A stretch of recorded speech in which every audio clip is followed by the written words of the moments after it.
And this pulled his phone out just like this, right in front of him, like, this a bit weird. He ain't even dialed it. he ain't even dialed it. He like, he ain't wearing me about a photo. What's up, world? It's your boy Big Court of the Holdin Court podcast and Legacy Builders. You already know what it is. Here with my beautiful daughter, Rachel Renee. What's going on? What's up, y'all? Yeah. I also want to tell you guys that's listening and watching, have a new community called Legacy Builders. Focuses on mind, money, and motivation. Go to iambigcourt.com, correct? Yes, My daughter spearheaded this. Mm-hmm. So, you know, if you want to learn how to monetize your talents and monetize social media, business funding, e-commerce, make sure you tap in with me, iambigcourt.com. So, with that being said, see how I did that? Yeah, nice. Very special guest in the house, legendary, you know, and I don't say that lightly. His daughter and my daughter have been best friends for how many years? Since we going on 14, 15 Okay, years 14 now. years, 14 years. So I consider this gentleman family. Yes. We have the legendary comic, Lavell Crawford. What's good with you, OG? Hey, what's up with you, Court? What's up, Miss Rachel? How are y'all? We good, man. I appreciate you making time to come in because you've been busy. Oh man, you know this festival. You know it's a weird festival because it ain't the. You know, usually ain't like you go to Montreal Festival, they have all kind of carnival stuff. You know you at a festival, they come and pick you up. This one they like, well, you here, you can go on up. You know, they had me on the advertisements and stuff, but it was kind of like come as you are. I didn't know where nothing was, but once I got, cause I haven't really did the LA scene in a minute, so you know it was good to be back up here and just mixing it up and seeing like a lot of the old heads. Cause I went by I did a show that Sunday when I got in, cause I've been on tour. We've been on that comedy festival tour. Me some more, Tony Roberts, Bill Bellamy, and myself headlining the joint. And we just got off the road from Greensboro, North Carolina, and Little Rock. Yeah. And I flew right here, man. I didn't even go home. I was just like, you had to perform that night, so I was just working, man. So I just went around. But we went to the Laugh Factory that evening, because I hadn't been to the Laugh Factory in almost 15 years. Wow. So and then I went up and they, you got to go up. And but it was good, man. It was just, you know, good to just go up and be that young comic again. You know, in my mind. Did you perform or was you working out? Oh, I perform, man. Oh, okay. I get on stage, I put in work. Oh, okay. So you like ain't you trying new with shit. You with them dumbbells. You grab a mic, it's on. You know what I'm saying? I don't get up there and play like, you know. So you don't work out no more. You don't just experiment with it. No, when me getting on stage is an experiment. I like talk about anything in the world. Oh, okay. I just bring it up. Okay. I mean, that's where my gift was anyway. I could talk about whatever moment that I was in and make it a show. Yeah. Anytime. Yeah. You know, and that's my muscle. It's a muscle memory, you know, just like boxing, jiu-jitsu, anything. Once you practice that, it's natural. I come up and I might talk about this over there on the side of the building and come right in and talk about it on the stage. And they be like, when that happened? Just a minute ago? And they like, you lying, you know, but that's funny to me, you know. And then I got material, but, you know, I try to do things every time. But I don't touch on everything. What you think about the Kendrick Lamar? I don't give a shit. You know, I don't give a shit. It ain't my So hold on, you don't care about the Kendrick Drake I thing. don't give a shit. So you ain't got a dog in the fight. Let me tell you something, man. No, I don't. I have a damn dog in the fight. I don't even know who win and lose. My son had me. He all in it. He let me look at these lyrics. He killing them. I'm saying, let me tell you something. I remember back when Kumo D and LL went at it, and let me tell you something. I remember back when I went back when they went hard. You know, you know, Jada Kiss and them went at it. You know, them was the moment. Because they would go hard. And it might be some gunplay afterwards. You know what I'm saying? This is just gonna be on social media. There ain't gonna be nothing. They too rich to even argue anymore. You know, it's just basic. You know, and the basic is like to try to keep, you know, resuscitate the rap game because these sorry ass rap now. I'm like, oh my God, help us, Jesus. I was like, Master P need to bring his ass, bring some more, find somebody that can do a lyric. I mean, you know what's the hilarious thing is when I was watching Rick Ross and Drake go at it on social media. Like, imagine two rich niggas arguing. Like, niggas talk about, man, that old ass jet you got. You know what I mean? Right. Like you, that nigga said he's in a content creator house. So he's in the mansion. He was like, man, that little ass. Now this is probably a $10 million house. I said, man, this beef too rich for me. Let me get my ass you sit can't even down. get in it. I can't. I like both of y'all houses. Yeah, right. I think y'all both doing well. I'll break in both of them. I can't even laugh because you seen my house? Right. You know, that's I'm like they can both be burglarized. Yeah, I rob both you niggas right now. While y'all talking, I got a moving van stealing all y'all shit. I mean, it's like that's what you're saying. That's exactly why I ain't got no dog in the fight. Yeah. These niggas got Grammys. I was nominated. I ain't win one. Right. You know, I mean, they got albums out. They touring all Dubai. Yeah. I ain't never been to Dubai. I said goodbye. You know, but I mean, I'm not. Yeah, that ain't mine. You know, so because I watched the guys go toe to toe with the like with the mic and they going back like when Eminem off of 8 Mile. How that was. I used to go to them rap battles. Yeah, our generation was a little bit different. Yeah. They sassy now. Like they sassy now. But now you can't have beef when you're a millionaire. Yeah. You know what I'm saying? That's like you said. You can't have beef when you're already successful. Yeah, that's right. I mean, ain't nobody gonna lose any ground. You know. That's right. You know?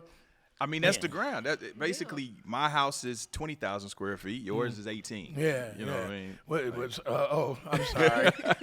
Oh man, well, roaches have less places to run. Okay, I mean, come on, man. Yeah. I mean, all that grass you got to cut. Real talk. I mean, that big house don't mean nothing. Just keep the taxes up. 'Cause they will take your shit. You know what I'm saying? Keep your HOA paid. You know, make sure you follow the HOA rules.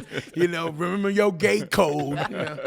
You know, I mean, I just had to hit you for the gate code yesterday. Hey, I want to take it back though a little bit. So you from STL 314, St. Louis. Yeah. And, I'm from Kansas City, Missouri. Okay. You know what I'm saying? So, we 3 hours apart, but we still a world away. And in the pen, we don't necessarily mesh. You know what I'm saying? But shout out to the Lou. I don't know why y'all don't. Nigga, y'all both in Missouri. Exactly. What the fuck I you ain't never fighting for? See, understood black that folks just have no reason. Nigga, you from St. Louis. Both of y'all niggas live in little ass cities. Nigga, one make a left turn, you around that bitch in 2 minutes. No, I mean, y'all stop. Oh, y'all dated white girls. I ain't doing nothing but arguing about no little piece of ground. I mean, man, but you in jail, so I mean, I guess you ain't got shit else to do but work out. And, nigga, where you from? eat the little soup, cook something on a little hanker grill. Yeah. I ain't judging, but cause that's why I ain't go to jail, cause I've been starving. I be cooking everything in that bitch. I'm like, come on, man, hey, let me get that bread from you. I mean, but but speaking of jail though, I'm saying, so you coming from the Lou, and the Lou is rough, you know what I mean, especially East St. Louis. East St. Louis ain't shit. Ain't no but straight dogs. Yeah, but St. Louis is rough. But East St. Louis, East St. Louis was it ain't it's so just St. Louis is St. Louis. Yeah, you using Kossuths, you got your your Fergusons and Berkeleys and Kenlock and everything. Yeah. His streets, it's some place down north side and south side. You know. So how did you manage to escape the streets coming up?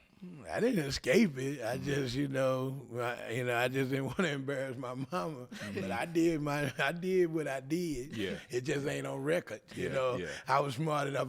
When I watched Batman, I watched the bad guy. And I was a leader, not to follow. Yeah, you understand? That's right.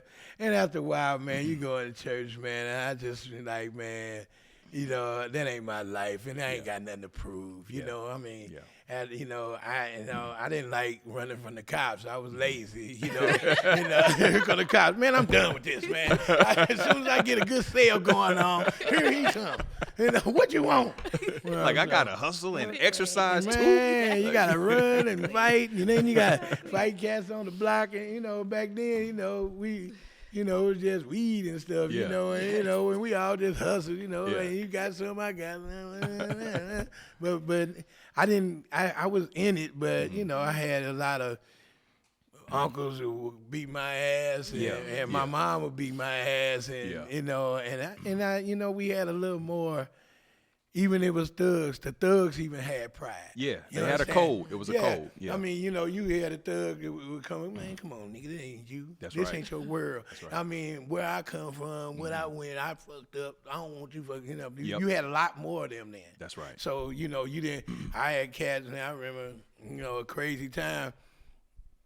I had a friend, he was selling that shit, and he was trying to go that hard before Boys in the Hood came out, and he got it mixed with some clowns that was clown fool as he was, and they wasn't even from KC. I think they was down from Memphis or something. They came up on him and fucked him up, shot his car up and everything he did. His mama made me go sit in the car where he got shot. Sit in here.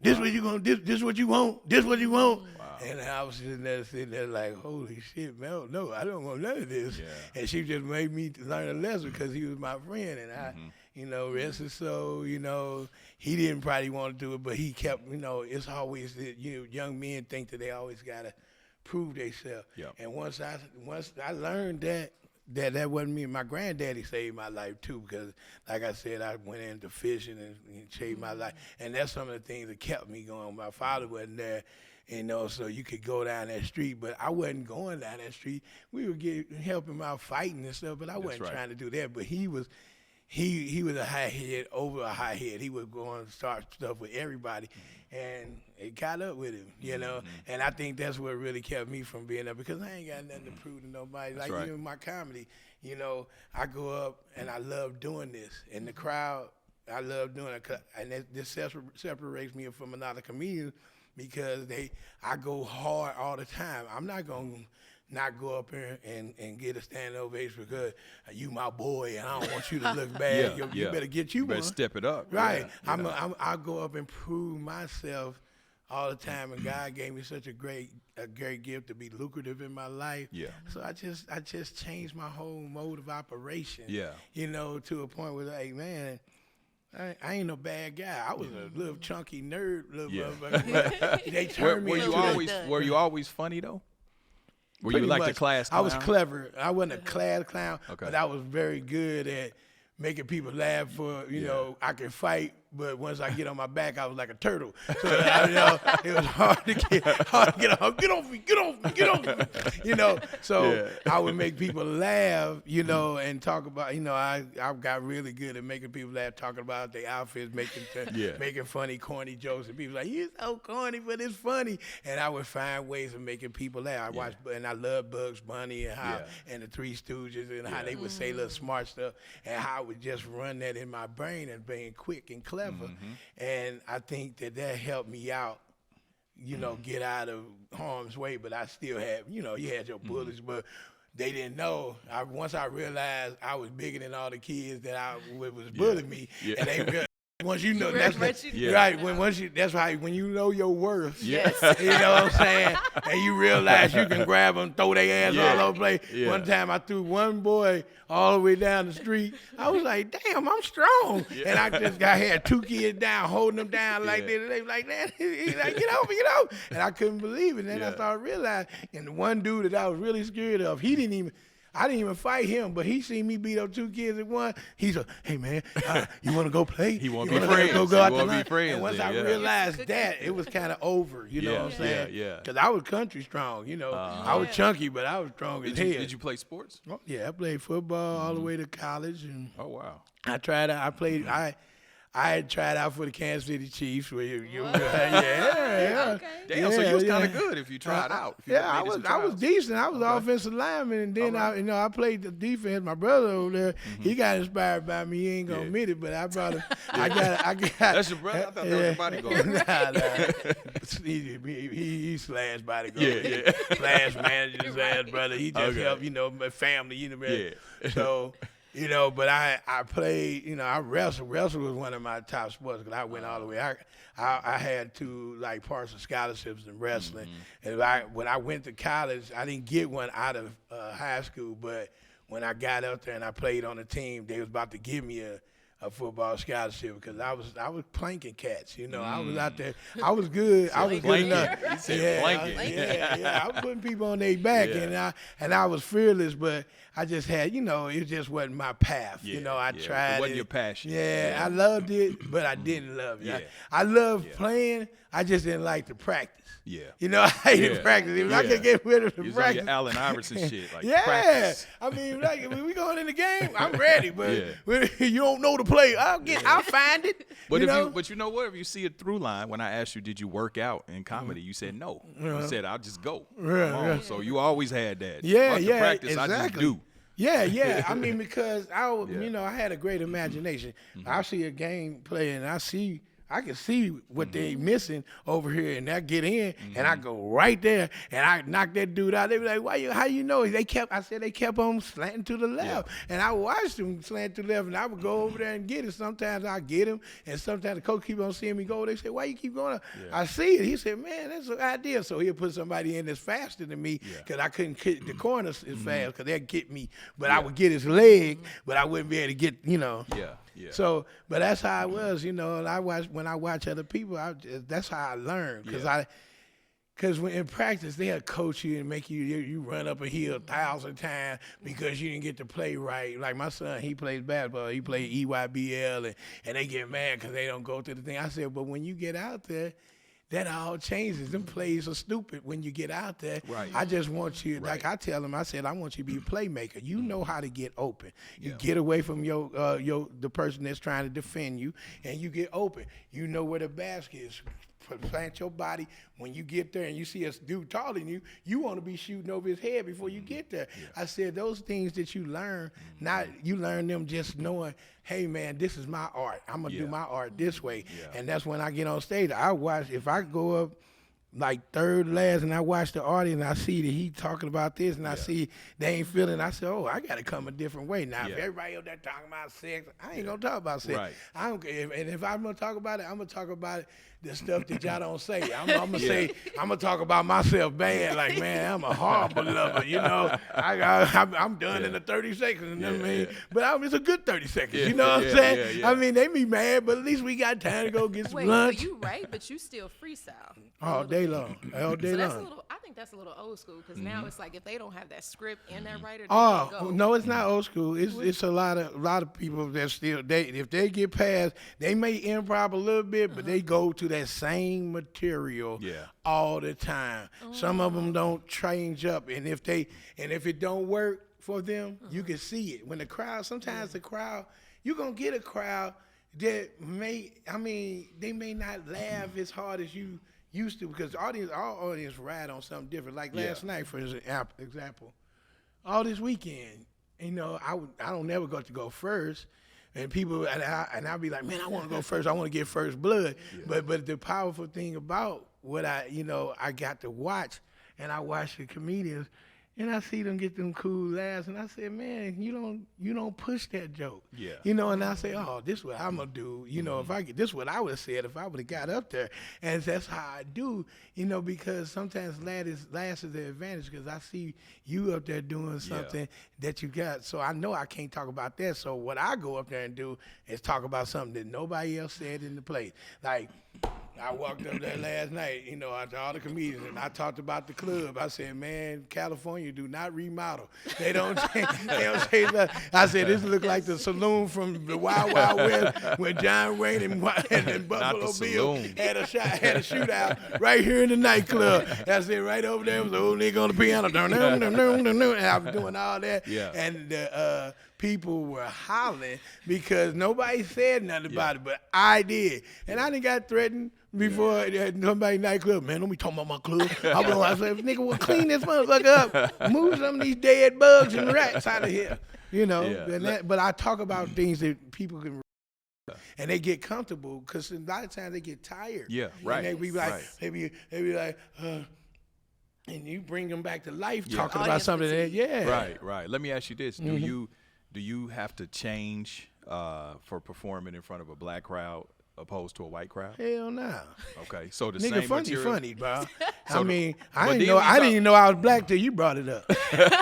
Shit, I thought I made it. I thought I was damn near white. But what I'm saying, like the nuances of culture, you might say certain shit in lingo that we get, you know what I mean? But then they may not get because it ain't their culture. They don't know. So it works. See this thing about this though, Court, you got to remember.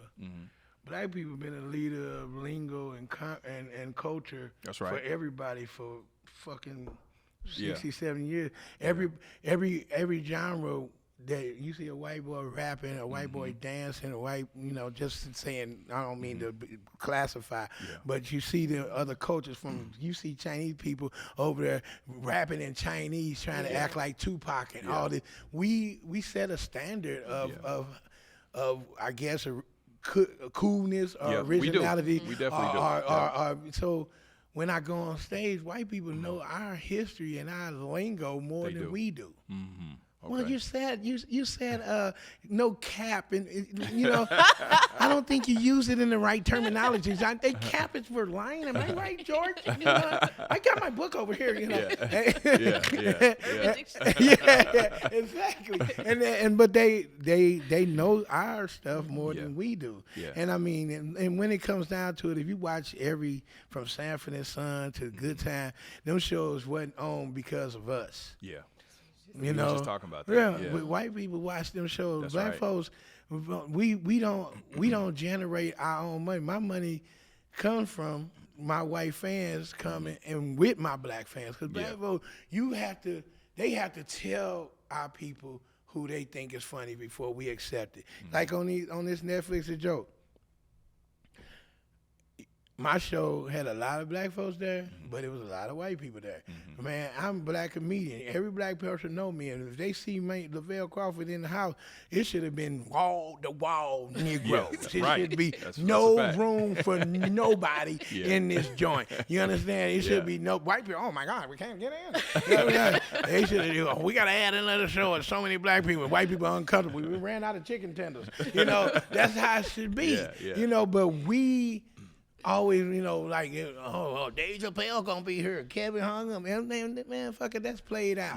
Lavell Crawford gonna come up there and give you tear out my mouth comedy. I'm gonna bring it to you. Ain't gonna be no bullshit. And ain't no hate against them. It's just that it's so many talented people that you throw to the wayside. I had 4 comedians on my show last night, and all of them was red hot fire.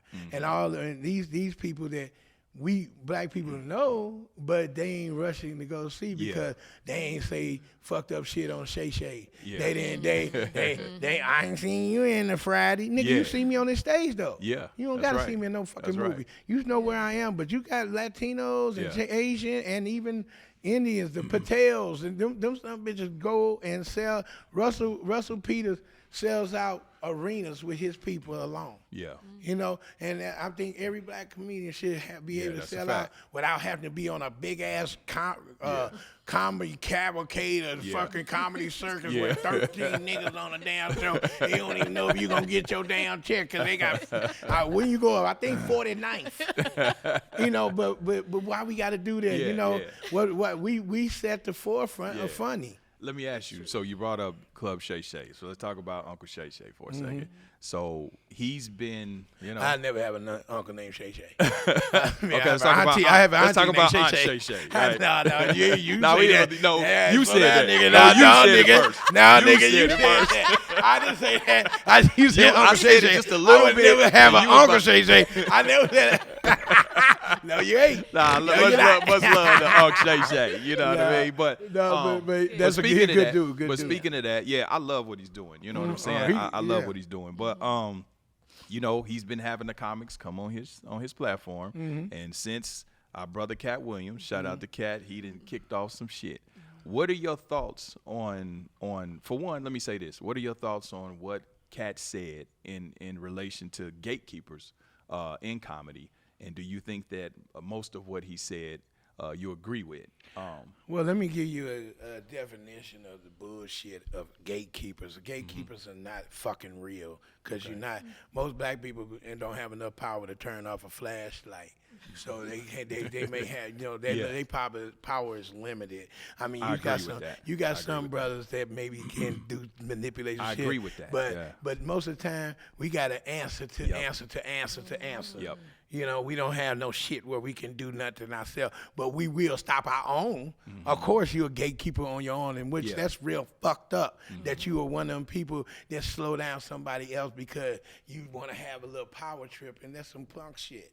And that's all that is. And so when they talk about gatekeeper, that means you shitting on somebody because you don't want them to get the little crumbs that you get. Yep. Like it's only this much money. Man, there's so much fucking money out here in this fucking world that they have to throw it and burn it away. And you sitting up here worried about me getting a couple more, just like you said, Drake and fucking Rick Ross arguing about you in a bullshit house or this and that, and these niggas in big ass houses that could put about families of about 3,500 in there, and they could live without even seeing each other. That's cities, a fact. so houses That's so a big fact. they're cities. That is a fact. I mean, nigga, for real, got cars that they'll never drive. Both them niggas, Yes, you know what I'm saying. But see, y'all, how you can't have why you got all that, and you come out here and you want to do a video, you gave a nigga a hamburger. Pussy ass nigga, you ain't know that gatekeeper shit is some bullshit, and you only hear black people saying it. That means that you're a house nigga keeping somebody else from eating because you afraid that they gonna steal your little bullshit ass pat on the head. What does that look like in the comedy realm though? Even when it comes as far as shows, like even placement, like. I know nobody wants to go after you. I'm sure. I mean, that's fair. That's their own fault. I mean, they need to get up. They need to go work out. They need to go work out. But this is the thing. Let me see. Look, it looks bad in the comedy world because these same motherfuckers are smiling in your face and they know who you are. All these motherfuckers that so-called make it, they know Lavell Crawford. But they'll sit up here and try to keep Lavell Crawford from getting out there because they'll find out that Lavell Crawford is the real formula of the game. See, their formulas, oh, he's great, he's doing this, but then they see a nigga like me come up right behind and they go, oh my God, what the fuck was that? I mean, for real. I mean, I did it all weekend. I did all, look, one of the comedians, Ryan Davis, said, and these were all young comics. They all, some of them, been doing it a while. I know, but they all did. They said they all did good. In the crowd, they said, "Oh man, that's a great crowd." So when I went up, and they said it was a great crowd, I went up, and when I got done, the whole place was standing on their damn feet and roaring. And it's not like I'm tooting my own horn. I mean, they got videos. You can go, you've been around forever. I got receipts. It ain't like I don't. Nah, you've been around forever though. Yeah, but that don't even matter, because some motherfucker gonna be around forever, and you be like, okay, I still like him. He's an icon, I mean, he don't have to be as funny as that. No, yes he does. How he become a fucking icon? He ain't bringing nothing. That's why I look at it. Like Bernie Mac. If Bernie Mac was still alive, Bernie Mac gonna come up in that motherfucker and set it on fire. That's right. You understand what I'm saying? Now them people, and he had gatekeeper because when he got his success, it was people saying they can't understand what the fuck he's saying, shitting on him like he can't. But talent shines no matter what you do. That's right. So I had a lot of people slow my move down to a point of, they said where I had to go other routes. I mean, I had to go routes because these people know me. And what I'm doing, what I look at now, the young comics that grew up watching Lavell, they come up and they have opportunities and they bring me on with them. And I just said, man, sometimes you can't shit on people. No, that's right. Because they're younger than you, because they might can come in. I mean, movies I've got in is because of young fans. Not none of these suckers that know, except for Adam Sandler. But these cats out here got opportunities, won't even call me. No, I'll kill that shit. But they scared that they can't keep up with me. You're gonna outshine them. Right, that's crazy though. And so that when you talk about that gatekeeper, that's all it is. That's what it is. Insecurity. It's just insecure people that make up their mind to not let you in. And then that's bullshit. Do you think the energy that Katt started the year with and interjected into the game, obviously it was already there, but he made it known to the world. Do you think that's good for comedy, or do you think it's divisive? I think that it ain't really affect comedy because I mean I think he just said his feelings. I don't think what Katt did was no. It was funny. It was interesting, but it's been there. Yeah. I mean, what he did is what I do when I go on stage. I just talk about the elephant in the room because nobody want to. Yeah. I mean, everybody, I want ain't to gonna, be politically right, correct. Right, Yeah. everybody, yes, Yeah. that's the word where, all these stipulations on Yeah. cancel culture Yeah. where they're afraid to say what they Yeah. feeling no more, Right. which is bullshit because cancel culture, all it did is to make these little punk motherfuckers have power that didn't have power before because you won't get up and go and get your game up, get your tight up, learn how to fight this world and learn to find your group. Yeah. You don't have to be accepted by everybody. Right. You don't want to be accepted by everybody. You find your people. Right, you find your folks because people. after a while, you don't want to be with everybody. That's right, because them lanes be crowded. Right. Get your own lane. Well, yeah, they can be crowded, but it's not you. These people be fake liking you. Yeah. And when you fuck up and you do something, Yeah. I mean, think about it. Then you've seen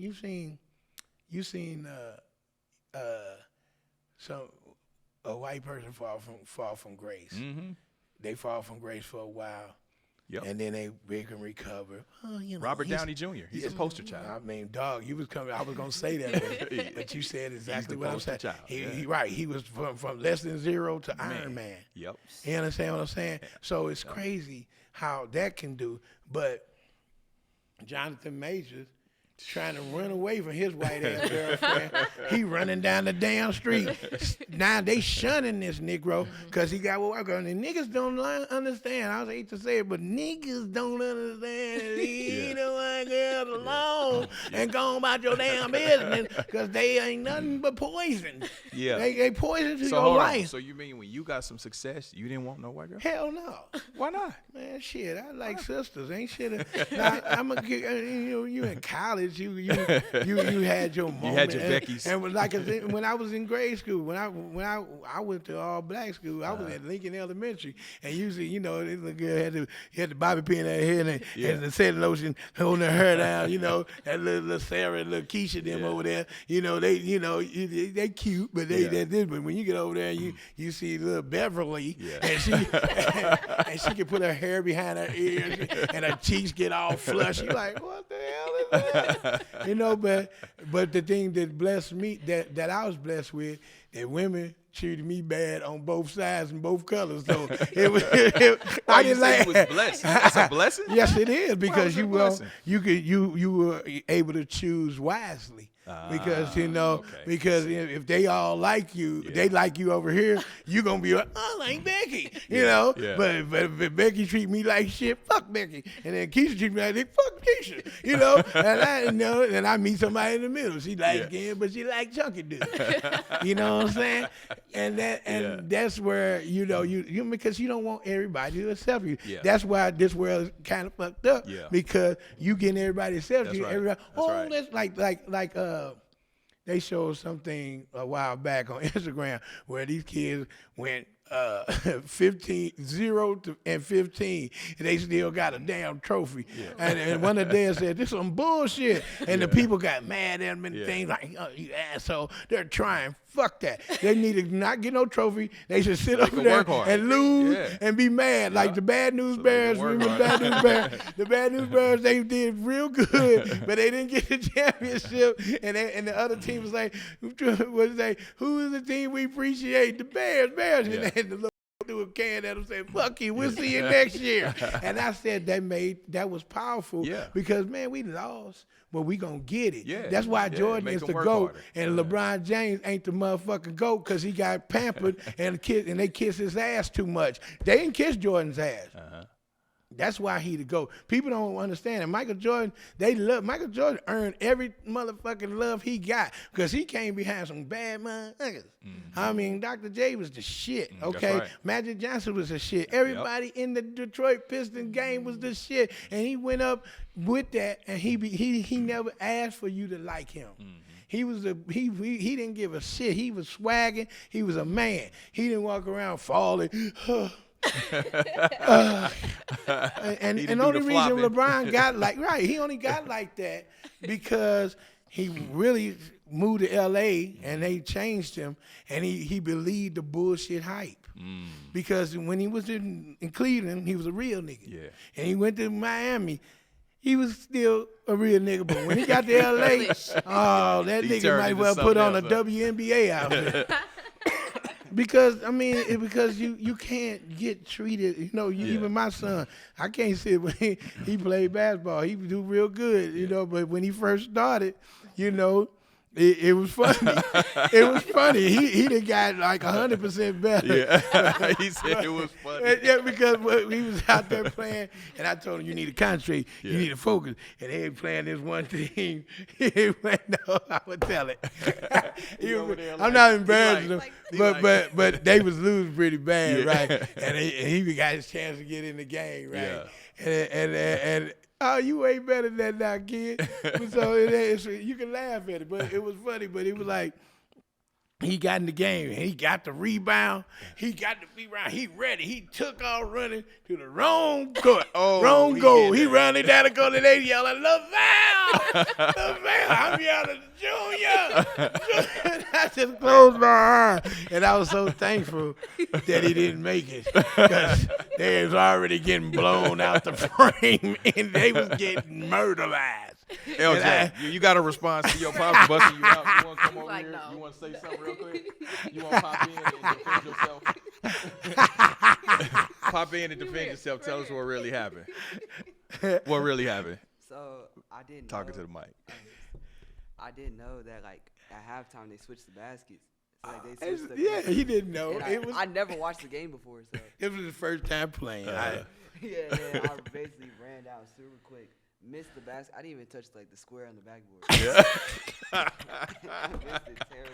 But it made you better though, right? That embarrassing moment made you better. Though. Yeah, he went. Yeah. He went in practice. He crossing niggas up now, Yeah. Oh, okay. busting threes. I mean, Okay. he's incredible now. He Yeah. playing on one of the number one teams, one of the junior league teams in the country. Yeah. I mean, it's the association, EYBL. Yeah. I mean, he playing top teams. I mean, they ain't beating all of them, but they beating some of them. But it's that's like what's he up. getting to be seen because like he played for his high school and was a lot of bullshit politics and the dumbass coaches. And no, them assholes did you wrong. He like, Dad, come on, you gonna make it hard for me. You gonna make it hard for me. You're gonna be all right though. You get back there, they gonna be pining for your ass. But everybody, the strange thing about him, that's so amazing to him. The amazing thing about him, when me talking about him, he was a prime example of that because he never play organized basketball. But when he first got out there, these coaches were yelling at him, like, no, go left. You're supposed to pass the ball in. And I was like, dude, chill. He never played before. So AAU, they kind of, you got all these wannabe NBA coaches. They sit behind a desk. They ain't never shot a basketball. We're sitting out there acting like they all walking around like they all Phil Jackson. But they don't know nothing really about yelling at third graders. You know what I'm saying? So his progress, his brother worked with him. I go out there and play with him. He go out there and he started learning how to handle himself. 2 years later, he goes into another team he wasn't heard about. He walks in there clowning. And the same coach that was yelling at him and judging him was freaking out. We need him. So it showed that when they don't celebrate you, you go away. Make you work harder. And you go do your thing and go where you celebrate it. And once you get there, and now he can play with any team in the league now because he playing on this team and they coach him like they going to play the NBA. You know what I'm saying? But the thing about it is he made that team. They cut him on his high school team for no reason. And he should have made it, but it was a lot of, people be having their children and their kids go to the dance school and they have influences. See, I'm Lavell Crawford. I could donate, but I'm not going to do that so my child can be involved with some shit. You know what I mean? It's basketball. It's junior league. And now I think if he earned it, he gonna want to do it. So, and if that's the case, I got to waste a lot of money so you can be something. And then I don't have to do that. I'm going to give you an inheritance, but the inheritance I'm going to give you is the will to survive. And the other part is, the monetary thing. If you know how to to get it, you don't always get it. That's right. But so when he went over here, he didn't make that team, but he went over to the EYBL. It was a big old trial, and he was one of the kids they called to come to the. They said it was a second trial. Next thing you know, he made the damn team, and he was impressed because he didn't think he was gonna make the trial, but he made the team. He went out there, went his best. And him and his other guy that went to the school, they went out, but all the kids that didn't make it, they was like, "You made that team," because they, kids be weighing up off of a moment that you had. Yeah. And see, and I look at him, and I look at myself, man. Everything opportunity I had, I never squandered it, but I got shortchanged. Last comic standing. I should have won, but I didn't win. Yeah. I mean, You was for a Grammy. I nominated for a Grammy, and but I thought it was epic. But I won a SAG award, and I went to acting class, but I ain't never think I was gonna win. I walked right past Oprah, looking at her like, yeah, look at that Oprah. I pointed I pointed to his bad eye. He tried to look away, but I walked up on Breaking Bad. We all got an award. We sitting up there with our award, and I couldn't believe it because I never stop. I go hard. Anything I do, I learned when I was a kid, I learned that you gotta practice. Yeah. I didn't like practice, but do you feel practice. like comedy is the same, though? Because do you feel like people have it or they don't? Because I feel like you have a gift that you cultivated versus somebody trying to you pick can it have up. someone that's a great comic and someone who just does comedy good. You know what I mean? Well, I mean, both of them are great because a person that do comedy good, he can become great if he keep on striving for it, because you have to have a spark of comedy. Right. See, some people, people think that I just got in and I just became funny. No, I got gonged, I got booed. I went through ridicule things where I got off stage and I wish I never would have walked up there. Prime example, I came up here and I won a contest and I got a manager, Kim Cole from Living Single. We had the same, Tommy Davis, we all had the same manager. And he just knew I was the shit because I won the thing. And he said, man, this guy great. I got up there to L.A., giant L.A., and I got scared because I don't know why New York I love, but L.A. is one of them places where it wasn't always, and I had to go up a big audition, big showcase. And it was a lot of, I don't know who was there. I was a little bit nervous. Kim Coles, and that's when Def Jam was real hot, man. And who walked in, who became real hot from Def Jam, but Chris Tucker. Chris Tucker. He was that skinny Chris Tucker right after Friday. Hey man, blah, blah, blah. And Kim Coles said, "Oh my God, he here." And I'm like, okay, he can go last. They gonna put him up right before me. And he went up, and I mean, he didn't really do nothing that I think, but him being who he was enough at that time in Hollywood.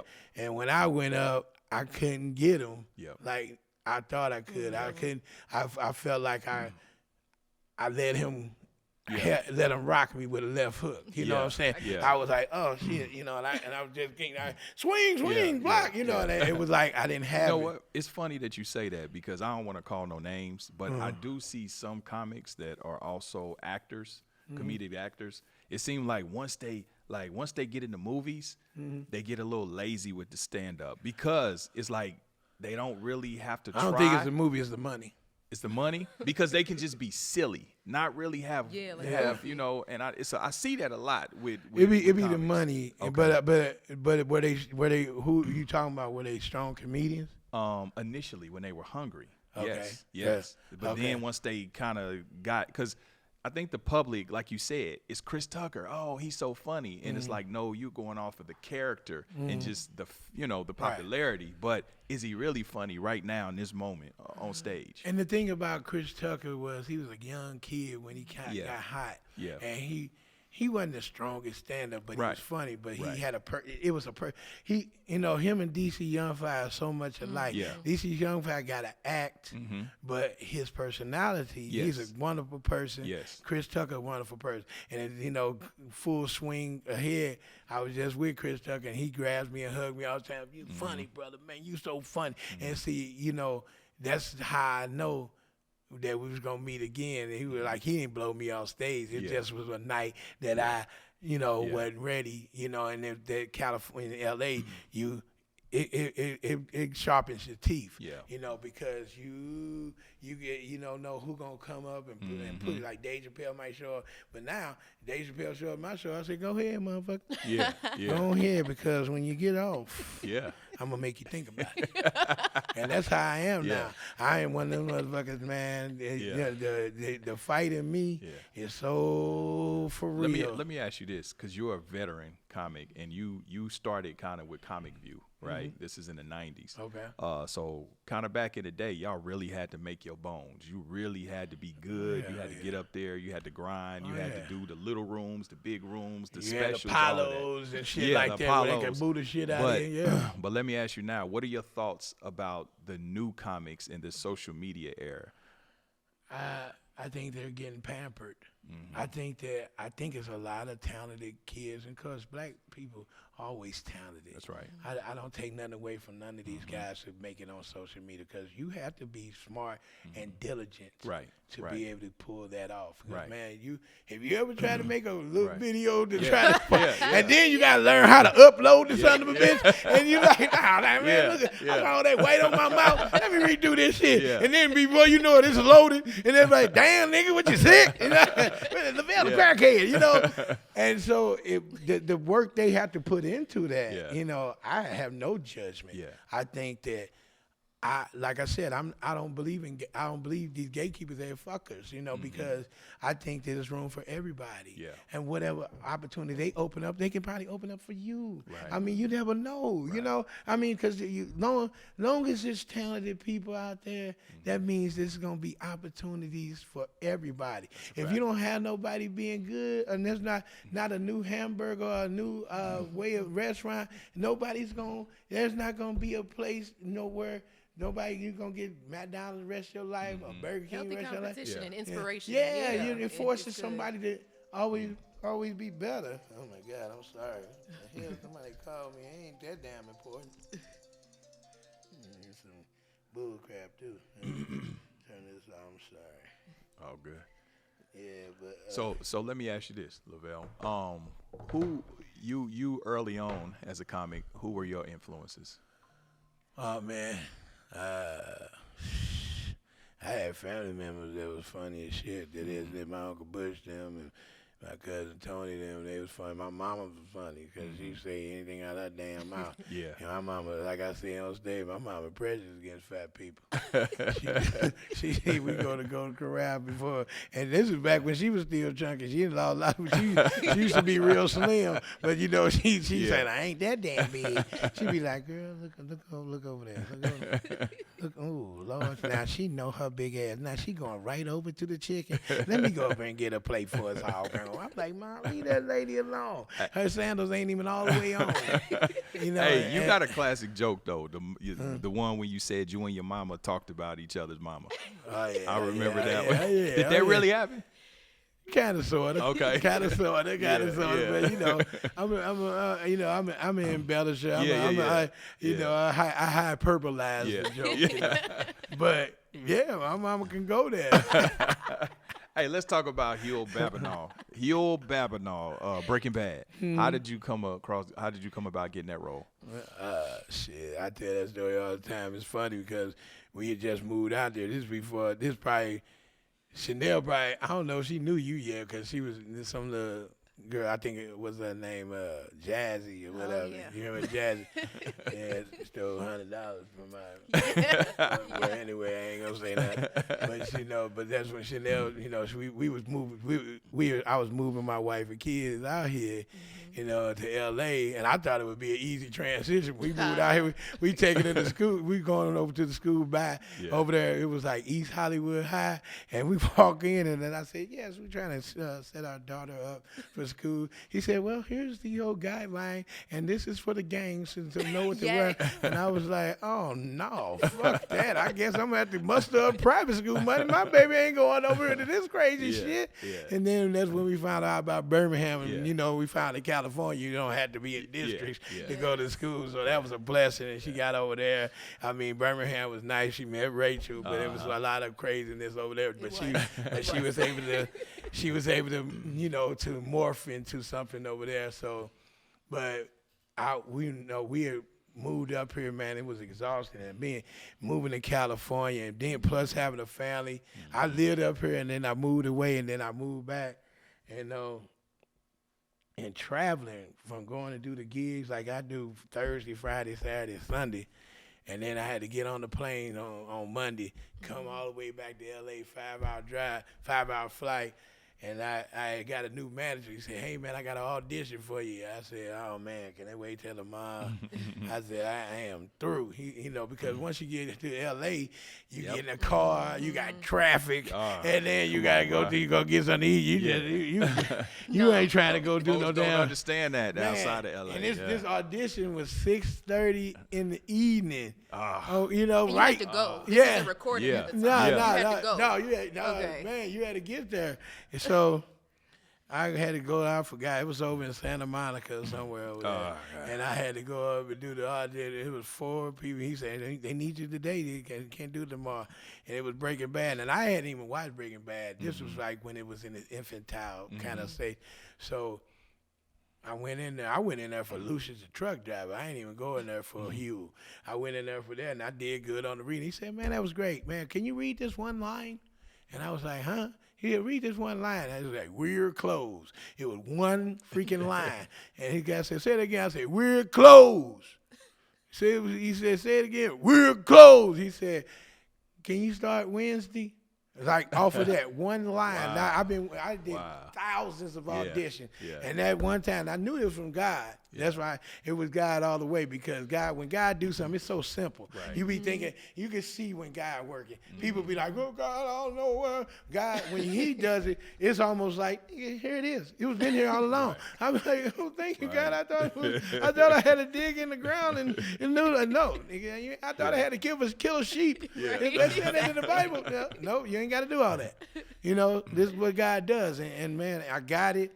I went down there. I'm sitting on the set with Giancarlo Esposito, Bryan Cranston from Malcolm in the Middle. I'm sitting up here. I think Danny Trejo was walking past. I'm sitting there like, holy shit. Yeah. I'm in a mega. Now, I mean, we in Albuquerque. I mean, it's big. I got my own room. I got my own car. I'm sitting there like, what the fuck? I said, because they said I was going to play a security guard. I thought it was just extra work. I'm just sitting there, how you doing, Mr. Jean? Yeah. And then I just go home. No. And then Bob Odenkirk, I knew all these bitches. I was like, wow, look at this. I'm sitting here doing this. And next thing you know, it parlayed. 5 years later, I'm still on this show, man, doing this, and how prolific it was. I didn't even know how big this damn thing got.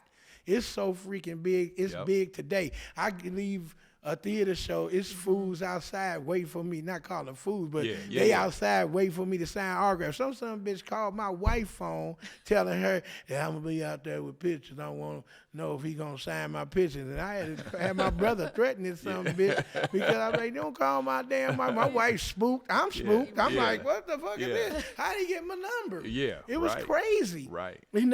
But I checked him. I said, don't you? He said, you mother call my wife phone. He gonna talk about by mistake. I said, by mistake, my foot in your ass. Yeah. say by mistake. I said, dude, don't you ever do no shit like that over a damn autograph. Right. And he was like, I'm terribly sorry, sir. Can you mind signing this stuff for me? And I said, I signed one thing. Yeah. And then, because he had his boy with him, and I guess his boy supposed to look like a gangster. But when he seen my big ass brother, he was like, oh shit. Yeah. His nigga beat my nigga. Yeah. So he said his nigga beat my nigga. And then the way I was talking, he was like, shit. I thought he was a nice guy from Breaking Bad. This nigga Frilly, he is you. Yeah. And I am you. That's why they hired me. People think I ain't the one you want to really fuck with. You don't know nothing about me. Let me ask you. But let me finish. I'm sorry, let me finish. Go ahead. But it was one of the most epic opportunities in the world. It's turned into Better Call Saul. I mean, people talk to me, sit down, and they will talk my head off about some shit I already filmed and know about. And they was just tell me, man, it was just so incredible. One guy came to tears off of this show. Wow. Have you ever met a celebrity, like you get people to meet you and they starstruck and they just love what you do? Have you ever met a celebrity and maybe, you know, now that you in the business and they rub you the wrong way, it's like, damn, I liked you, but now you an asshole and you played me and I'm not a fan no more.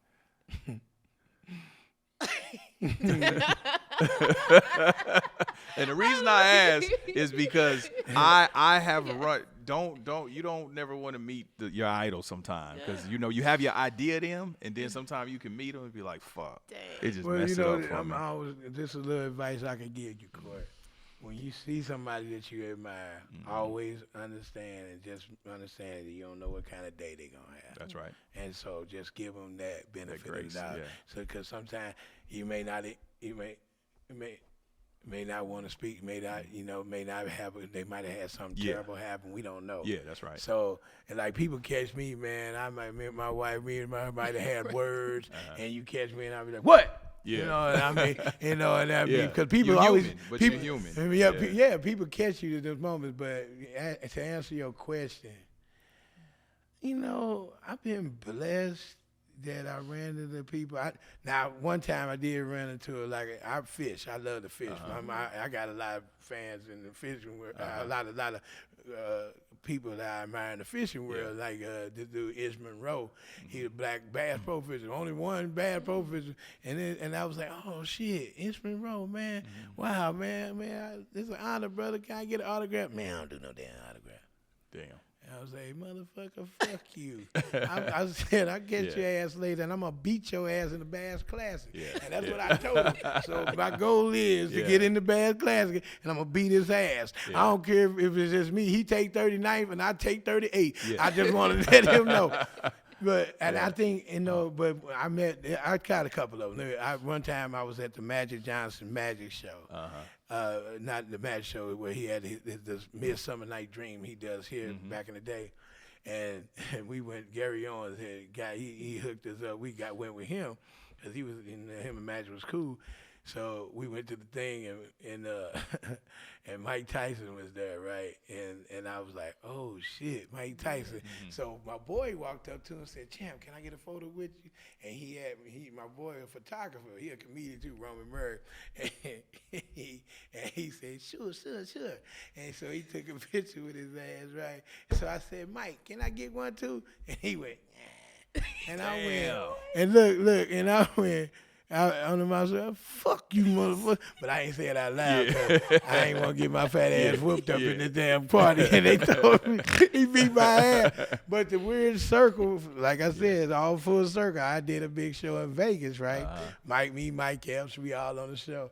And there's somebody in front of the audience trying to heckle me, and I dusted his ass. Yeah. Mike Tyson was sitting right next to him. But lo and behold, we going on the elevator going up. Mike Tyson on the elevator. I was like, hey, Mike, how you doing? He went, hey, Lavell. It was almost like he looked like, nigga, I don't want none of that. Yeah. I don't got you. I mean, Do you think he remembered you from not wanting to take the picture? I don't know. I don't know if he does or not. Yeah. But I tell you what, when he saw me, he was like, oh, this nigga crazy. He'll talk about you like a dog, and I don't want none of that. Words hurt more than punches. Hey, they do sometimes. You ain't ran into no rappers out here? Well, you bringing up rappers now. Let me just tell you this: you talking about celebrities that I admired. I didn't admire, but I liked. I didn't even listen to his music like that. But my kids did. My kids like it. So I was on the plane with Boosie Badass, right? Oh, okay. Yeah, so I was like, oh shit, that's that little nigga. He ain't to me, little chocolate ass, little bitty ass nigga, like this motherfucker. So I knew it was him. So I got off the plane, I seen him, I was like, oh man, hey Boosie Badass, you think I can get a picture with you? He was like, yeah man, sure. So I thought we were gonna take it there. He said, hey man, let me go to the bathroom first. I said, okay. So I'm standing out the bathroom looking like a little bitch out here, waiting for his funky ass to come out. Then he comes out, and he walks past me. And I was like, "Are you ready for the picture, Mr. Boosie?" You know, I'm like, he ain't recognizing me, and I said, I lost a few pounds. Probably don't know. I don't know if he ever knew me or not. I don't care. But I was just like, "You think you ready for the picture?" This nigga strolls over and he was in Atlanta gate, and he just sits down in the chair. So I'm standing there looking goofy as shit. I'm trying to get to my gate. I'm like, I don't know how to approach this. Yeah. So I was like, you ready for the picture, Mr. Boosie? And this nigga pulled his phone out just like this, right in front of me, like, this nigga up here wearing, he ain't even dialed it. he ain't even dialed it. He like, ain't nigga wearing me about a goddamn photo. And I'm like, I said, nigga, you ain't even got no security around me. I can choke your diabetes out of you immediately. But it was one of those things where I said, Chanel loves this story. Chanel be laughing so bad it make me mad because I'm Lavell Crawford. Yeah. I'm like what? Yeah, right. Like, I'm somebody. Yeah, I'm like you ain't chopped liver. But it was so weird. It was crazy that he how he did it. It was crazy. And I felt weird about it. And I didn't even want to tell them the story. And like I said, I ain't mad at the brother. And I only fell in love with him because of all his videos on Instagram. It was just that moment. Yeah, he used to make me laugh. But I'm not angry at him because I'm like, man, he probably had a bad day, and I let it go, Him pulling out the hem. Oh man, I mean, he do this shit, and then this was cold because then it wasn't even ringing. Then he like, yeah, man, this motherfucker wet. I'm like, no, he's thinking that. He ain't do it like that. And it made me mad now because I found out he fishing. I'm working on this series. Matter of fact, I got a meeting after this about doing this fishing nice. show. Nice. And I was like, man, just celebrities fishing all over the place. That's dope. I'm praying that it gets big where I can talk Dwayne Rock Johnson. Let me come over and catch them big ass bass out of his lake. I said, I've been hitting him up on Instagram. His fucking ass won't never reply. Come on, Rock. Come on, man. Get with the homie. Yeah, get with the homie. Deion, Prime, Coach Prime, he hit me up talking about we gotta get. I said, we gonna do this shit. We gonna do this. So in that frame, that was one of the times. It was like I admire anybody doing their thing. That's right. But when that was one of the times where I felt like shit. Cause I've been with Denzel. We done been me and Denzel and hung out 100 times. We used to box at the same gym, and then he came out on the play. I done hung out with Richard Roundtree, Shaft, real Shaft. I ain't I've been around some real superstars. folks. So. I mean, when you sit up here and do shit like that, I'm like, what the fuck is this? Hey, let me ask you real quick. So, it's even in comedy, like we was talking about the rap beef, right? Comics, same thing. Have you ever had comedy beef? Like somebody in comedy that, y'all had a thing and maybe y'all was going back and forth with the jokes, or personal things? I'm Jon on the regular with niggas. It ain't like I got I'm talking about beef, though. I'm saying, like, I don't fuck with him, he don't fuck with me type of thing. One thing about you a nigga from the Midwest. You know what I mean? You talk about the pen, so you go right toe to toe with a nigga and fuck a motherfucker up. You fight a nigga. And I'm a kind of cat. I'm very full frontal. I walk right up to him. I'm not scared of anybody. And that's how I always been because I was always by myself, I ain't had no backup, Right. And the people that I had, they were just like me. So I know we were going to be in trouble. We're going to be in jail somewhere if we keep on being who we are. So, but I've always been beef is one of them things where niggas scared to go to each other and fucking go and do it, But that ain't no such thing as you mad at somebody and you ain't confront them. You confront them on a song. You confront them on, or you talk about him behind his back. That just don't sit with me. I mean, if we fought, you beat my ass this time. We fight again. I beat your ass this time. Now that's fine, as long as y'all getting it out. Right. But Right. when you sitting around, Yeah. and it's like, you know, Yeah. you just having. Just 'cause talking like, and yeah, gossiping like and- Quavo yeah. and Chris Brown. And Quavo, now that beef cracked me up because I'm like, how the hell an R&B singer blow out a rapper? That's where the rap game then went. Yeah. You know, Chris Brown deuces. He came out with a cold ass rap battle and Yeah. killed Quavo. Killed him. Yeah. Quavo Yeah. can't do nothing no more. He trying to have a seance. He trying to get some zombie medicine to bring Takeoff back. We ain't heard from him since. Man, That's crazy. I mean, yeah. right? Yeah. You ain't gonna, cause that bro. that shit was Devastating. He killed that nigga. I'm glad him and Drake ain't got no problem because Chris Brown went ham. Yes. I was like, wow. I was like, I didn't know he had it in him, but he did. I said, man, now he might have hit Rihanna the way he throw jabs. So, but the beef, like, I mean, some people said I had be like, I remember one time I was on Sway in the Morning, and we was up there pumping up a show, and one of Sway's sisters said, "Hey, I want to ask you, what's up with your beef with Tony Rock?" And I was like, Tony Rock? Right. We was just together. When I see Tony, it's like love. When do we have a beef? And you know, and I had slowed down on doing a lot of these interviews because I just talk. Right. But like we said, this society then became so, not calling nobody a punk, but they people then got real sensitive. Cause what's his name?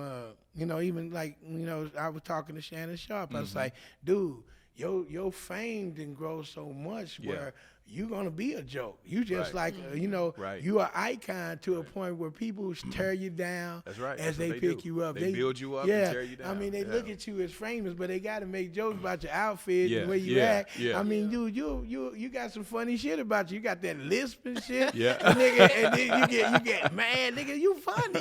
I mean, you got to do. Yeah, I can't do a Shannon. Come on, Skip. Come on, Skip. You ain't got to be out here. Come on, man. No, come on now. No, I'm just talking about this basketball right now. And I said he be spitting on. I told him all this shit. I said, nigga, you be spitting on them niggas. I be thinking you trying to drown them. Yeah. Did you tell him that? Yes. I mean, What'd but he say? he laughed. He got a great sense of humor. Yeah. But I remember he got mad at Mike Epps, and I Yeah. said, you gonna beat up Mike.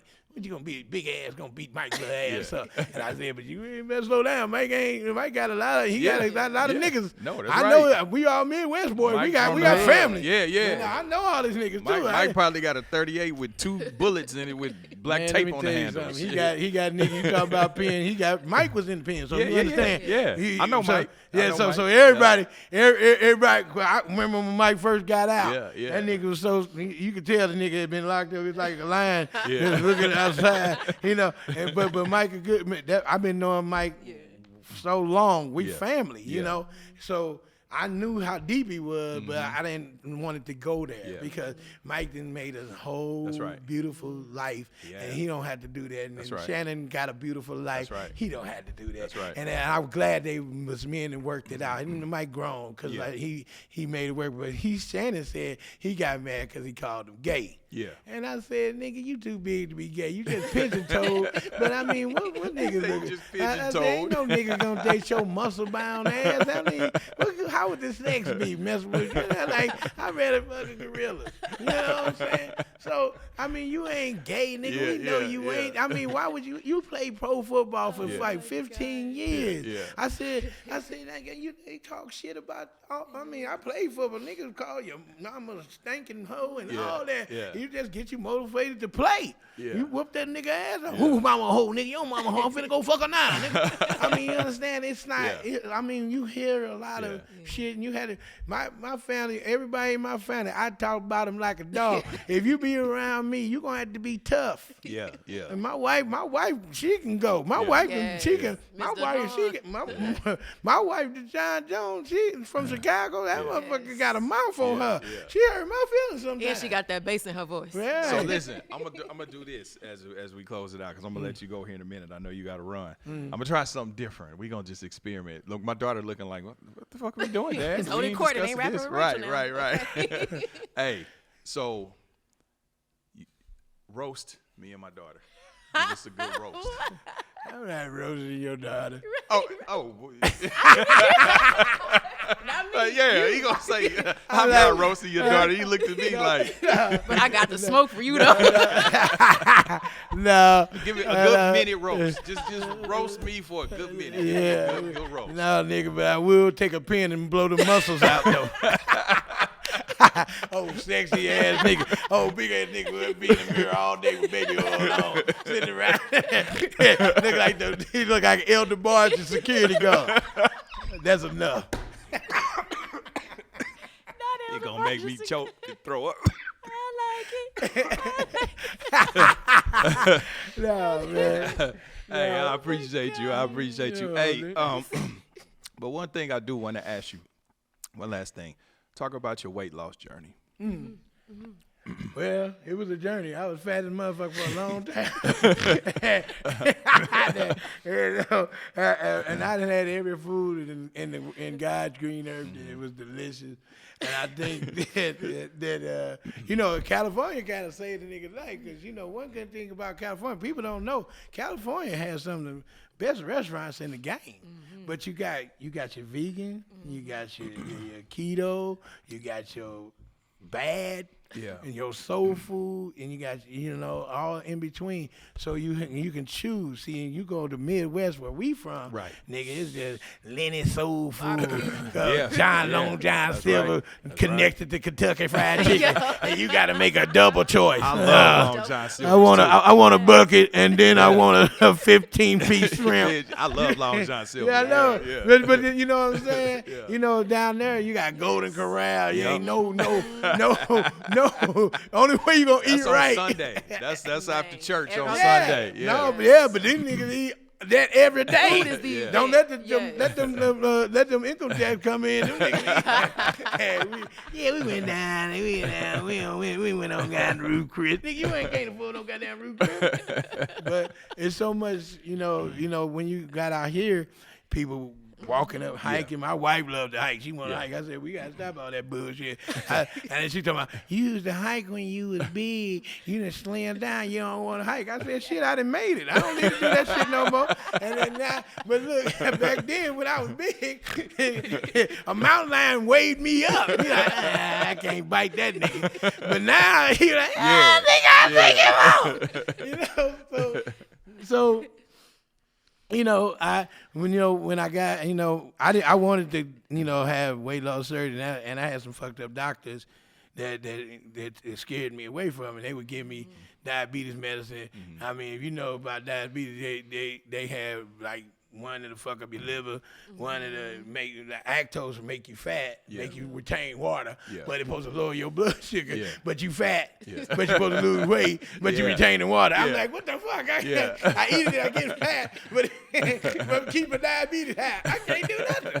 Now, they done came out with this one pill now where niggas evaporating that Ozempic. They got this Ozempic. These niggas that take that, they just shrink down in 2 minutes.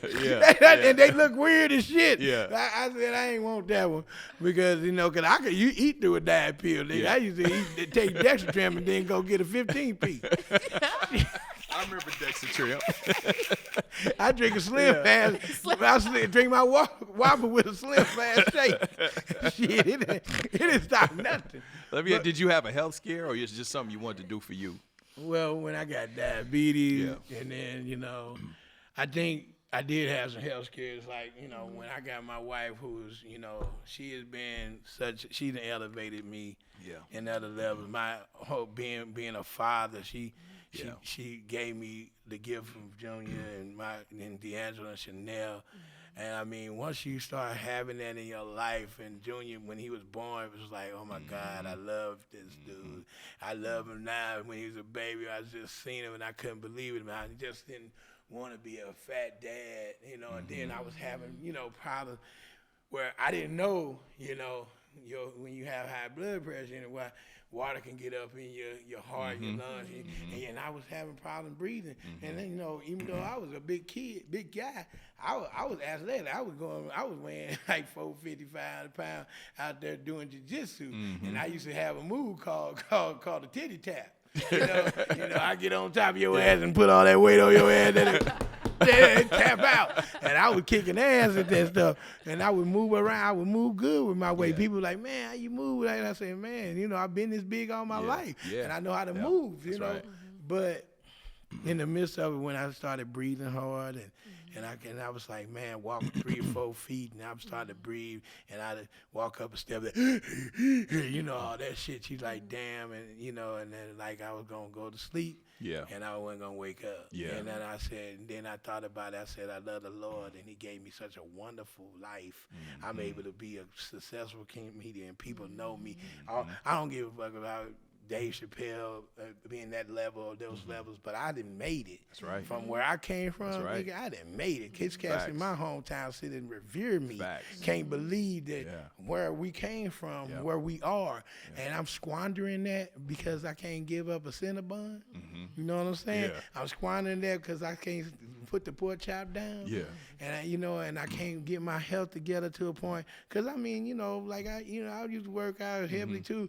I mean, I was benching like 5 pounds, dude. I was strong as fuck.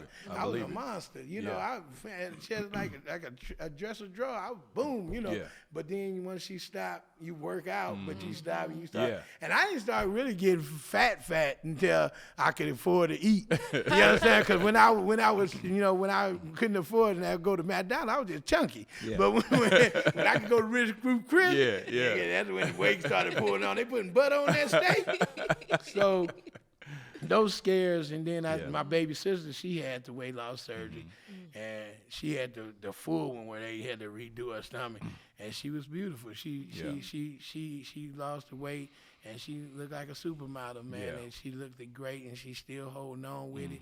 She actually her regimen and changed, and I said, damn, if she could do it, because like a fellow actor, he passed away. You might have seen him on Boys Meet World and all that, and I knew the guy when we was in auditions together a lot, and they thought we was brothers, but he had wound up having a weight loss surgery and wound up dying, and it scared me back then. That was before the medicine got into the laser surgery and shit.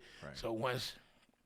And I had laser surgery for when I got my appendix taken out, and it was great. No scars, really nothing out. So, but when they said that he could do that for this weight loss surgery, I said, okay. And my baby sister had it, and I said, I'm gonna do it. And they told me, they asked me, I had to lose it. People say, how much weight you had to lose before to do it? Because that's a dirty shit they do. You lose 300 pounds, we'll give you the surgery. I said, nigga, if I lose 300 pounds, I won't need the surgery. I don't need you. But they only asked me to lose like 40 pounds because I was pretty solid. I was a solid dude, you know, but I was big, you know. So when I lost the 40 pounds, it wound up being like 80 pounds. And then I went in, I had the surgery, and I dropped weight so fast, my body was like, man, there you go, boom, boom, boom, boom, boom, boom. And it started dropping real quick. You know, I lost like 155 pounds in like a year and a half. Wow. And I was like stay around 298, you know, but you know, I didn't want to get weird skinny. You know what I'm saying? I mean, because you kind of got a big frame. So too small. I look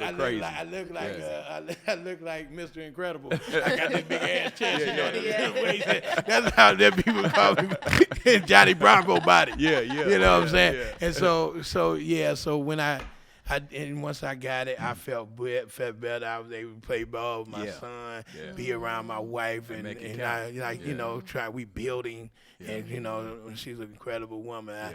I may not tell it all the time, but I love her to death, and if anybody try to take her, I'll rip their throat out and eat it. That's we know beautiful. that. That's beautiful. So you know, the thing about it, you know, it's a great God blessed me to have 2 lives, you know.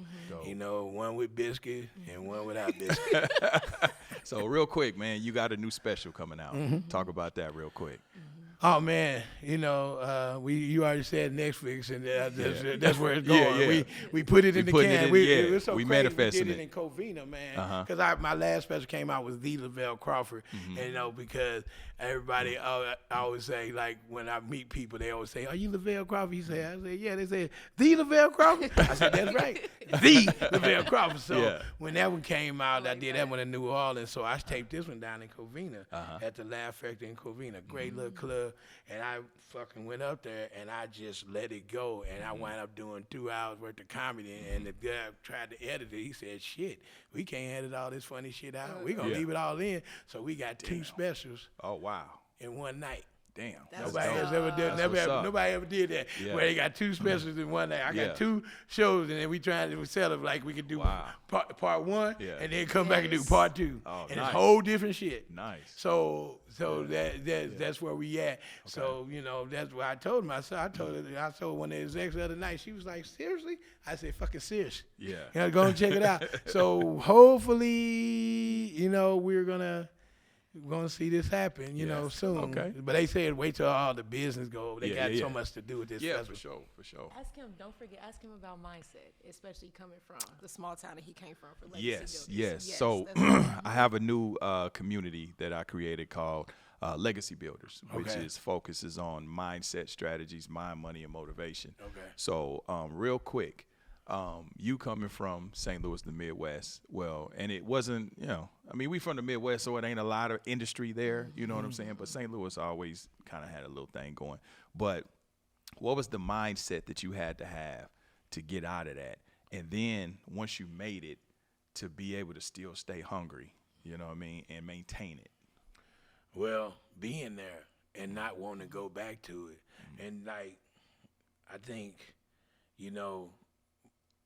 I think what made me want to get out of there is like everybody down there trying to impress the nigga next door, and that was waste of time. And then, like, I knew that if I can make these evil ass niggas laugh, I can make the world laugh. Right. And I said, man, I've seen, I got the, you always see where your path is. You know what I'm saying? I mean, when God puts you on your path, you see, because like when I was doing it, it was strange enough. I was getting into opportunities, and I got an opportunity to take the Walk of Fame for Red Fox, and that just looked at that, and I just met baseball players Yogi Berra, and I met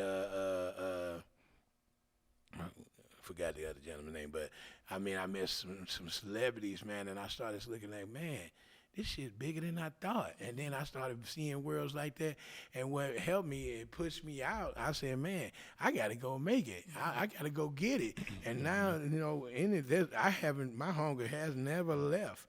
I mean, I did shows every night since we've been here. I've been out hitting it everywhere, and I work every weekend. I work every weekend all the time, and I still, because I know you supposed to exalt your gift when God give it to you. That's right. You can't sit up there and just be a big fish in a little pond. 'Cause I had a club in St. Louis for like 9 years, probably every celebrity from D.L. Hughley, Sinbad, and all them motherfuckers came through my club. My club was like the hottest club in America for Crisscross, the little rappers, all them, the Brat, everybody that came through my club. Sanford's was the place. You ask any comedian from the Midwest on down there, oh yeah, Sanford shit. We had a Sanford's in Kansas City too. Oh yeah, Stanford. That's Stanford. Stanford. Yeah, Stanford. this was a hood club. Okay. This nigga took a Ponderosa and turned it into a night. He turned Ponderosa steakhouse. Yeah. He kept the plate. That's how ghetto he was. But he opened up a nightclub, and we decided, they decided to do comedy. They had these people doing it. And they was fucking over the comedians. Yeah. You always, and that's one thing they taught me is stop letting people that's not in the game or comedy do your work for you. Right. And so we got out of that, and a lot of these comedians, they probably ain't comedians no more, but I knocked them people out of the way and was able to, with this dude, he tried to do it, he couldn't do it, and I said, well, I take over, and I would go up and that's where I got off the dome shit, is I had material, man, but these mean niggas that every week drinking and shit, I had to come up with new stuff all the time. I would walk around doing business. I would turn it into a comedy show / networking place, because I would get their business cards and read off their card, and I'd make a joke about their business, and then I'd say, go see him, man.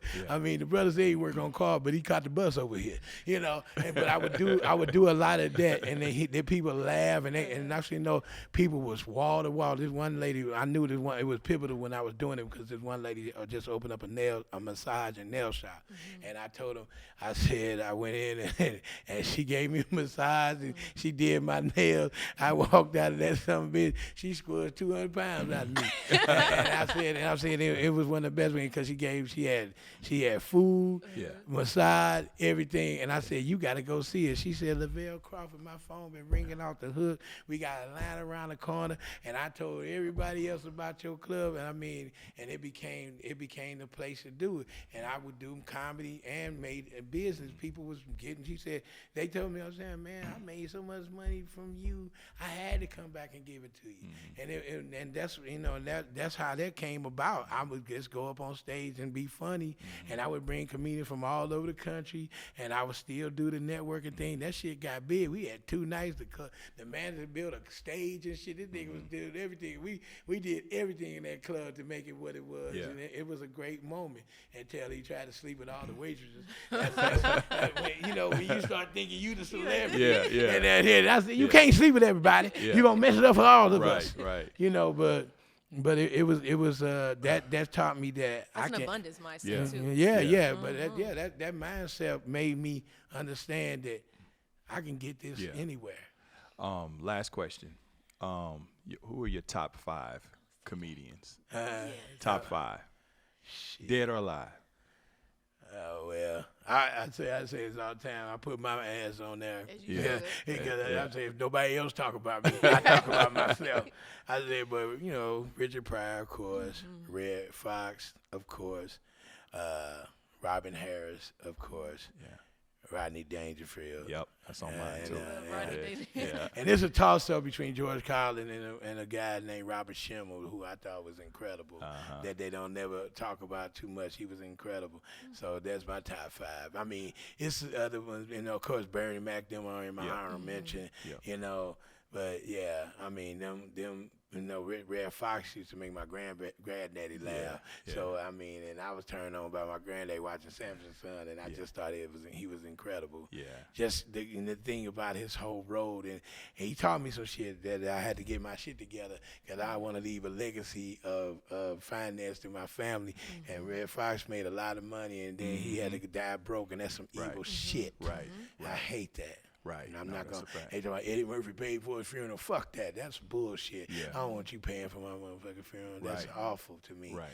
Bernie Mac, he left his family a legacy, I'm assuming, but it's just hard that, like, man, being funny, you don't want to just be funny, and then people want to talk about you at the end. That's why I got to become the famous Lavell Crawford. I don't want nobody put me on their TV one. With that show Unsung. I don't want to be on that. I don't want niggas to be putting my picture on Instagram. Don't you dare do that shit unless I'm super famous. Then he say he will be missed, and they got me on TV. And I feel sorry for OJ. OJ died, and they don't talk about shit but the murder. I mean, this nigga ran for almost 1,700 yards 3 years in a row. That ain't never come up. That's why you leave them white women alone. There it is, full circle. Full circle, how we started. Hey, on that note, man, listen, I appreciate you coming, Lavell. New special.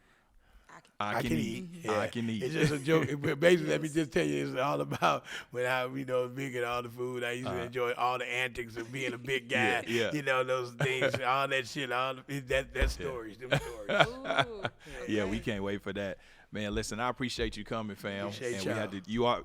You always welcome. It's an open door. You know what I mean? Whenever you come back to LA, come in and see us. Thank you, we fam. So listen, we signing off on that note. Big Court, Holdin Court Podcast, Rachel Renee, and the Lavell Crawford, man, signing off. Salute.